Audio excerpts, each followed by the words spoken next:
Hey everyone, welcome to this week's episode of Mara Knits. I'm Mara and these are my new vegetable beds which I made myself. So I wanted to do a short video just telling you about them, and I will keep you updated with how things go with them during the summer and the growing season.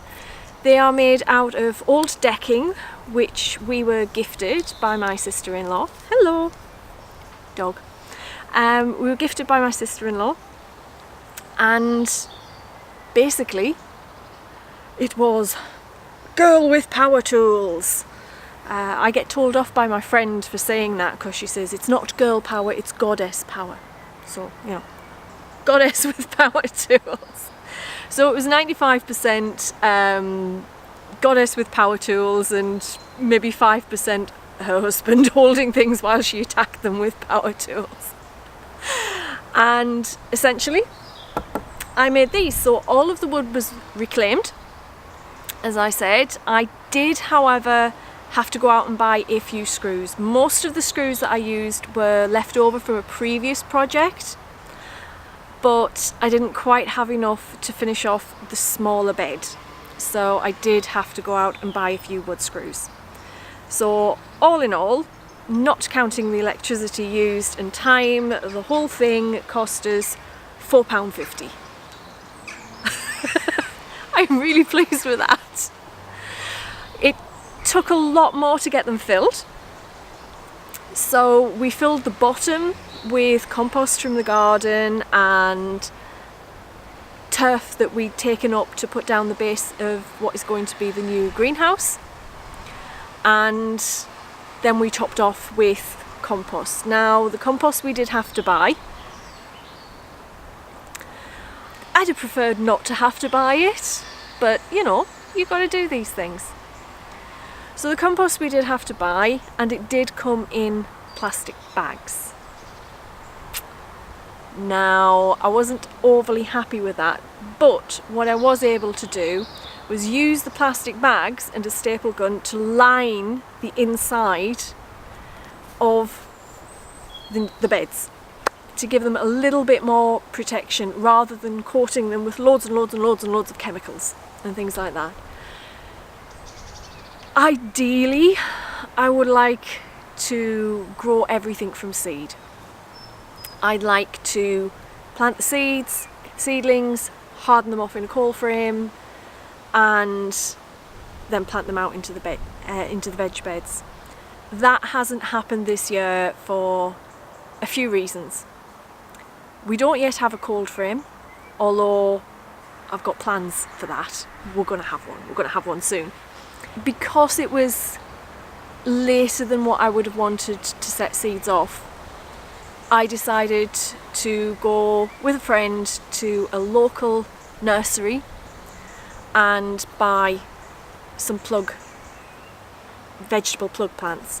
Now, these were grown at the nursery, so they are local to here, so very low impact from that point of view, and they get us going. So a lot of this is about building a bit of momentum in a change of lifestyle and encouraging ourselves, giving ourselves some encouragement to keep going. Next year we'll be better prepared. We'll be able to plant with the seeds, we'll be able to grow them on. I'll have made a cold frame by then, and we'll be able to hopefully have even less impact and grow more. But this year we need that encouragement, we need that start to help get us going. So I did buy some plug plants. As I say, I bought them from a nursery. This is a fantastic little nursery. It's not a garden centre. They grow the plants there, you walk in, you buy the plants, you leave. There's nothing else for sale. It's cash only. You know, there's no cafe, there's no gift shop or anything like that. So I figured that was quite a good choice, and subsequently it's quite a cheap choice as well. And as I say, they were grown locally within just a few miles of here, so I'm not overly concerned about carbon footprint of them being grown elsewhere and then transported here. So these are my veg beds. I'm very proud of them. They're not going to win any awards. I'm calling it rustic. It's a rustic style. But you know what? They're going to do the job. And that's the important thing. They're going to do the job. They're going to hopefully do it well. They kind of fit in with the garden anyway. My garden is not manicured, and it's never going to be manicured. I'm not like that. But these so far are bringing me a lot of happiness and a lot of joy. Apart from the stress of planting the plants, which was actually remarkably stressful.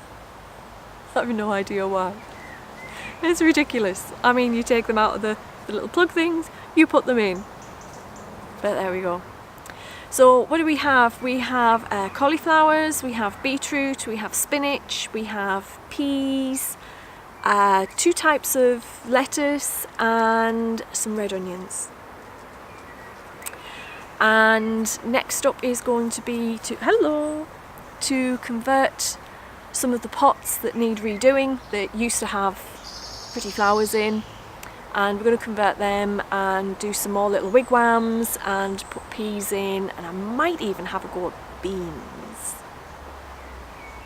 Let me know what you think. What I really wanted to have a go at was leeks, because I love leeks, and I've been told that makes me sound really northern, but I love leeks, don't I? Yes, I do. So I love leeks, but my husband doesn't. He hates them. He won't eat anything with leeks in. So, given the fact that they take a long time to grow and I would be the only one able to eat them, I decided against the leeks. Maybe another year. Right, so I'm gonna go. Oh, I've just been flopped on. I'm gonna go. Take care. Let me know, are you growing anything in the comments?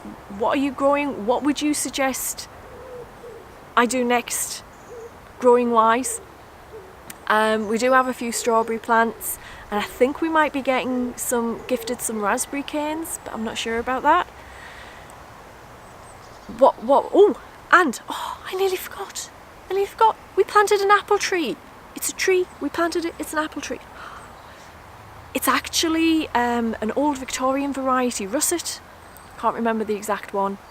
And it was a birthday gift to my husband for his birthday, obviously from me. So rather than going out and spending money on something that, I don't know, a new top, a new jumper or something like that, I spoke to him about the possibility of an apple tree, because he had one at his previous home, which he loved, and he was like, yeah, that'd be great. So we bought and planted an apple tree. I don't know when we'll get our first apples off it, because it's only a baby, probably not till next year, but you know, it's an apple tree in the garden. I'm loving it. Right, I'm gonna go. Take care. Let me know what you think in the comments. If you've got any hints, tips or suggestions on what I should have a go at trying to grow, then let me know. Let me know what you think about things. There's, you know, the like, subscribe, find me on social media, all that sort of stuff, and take care and let me know what you're doing. Those small little steps to make a big change. Just gonna briefly say this, there was a post doing the rounds on Facebook, and the gist of the post was, we don't need a few people doing I think it was zero waste, they were saying, doing recycling, doing zero waste perfectly. We need millions of people doing it imperfectly. We shouldn't be aiming for perfection, we should just be aiming to improve, and that's what I'm trying to do. That just sums up completely what I'm trying to do with all of this. I know I'm not going to lead a zero impact life, but if I can just keep chipping away and reducing my impact, then that's a great thing. Okay, take care. I will see you next week. Bye bye.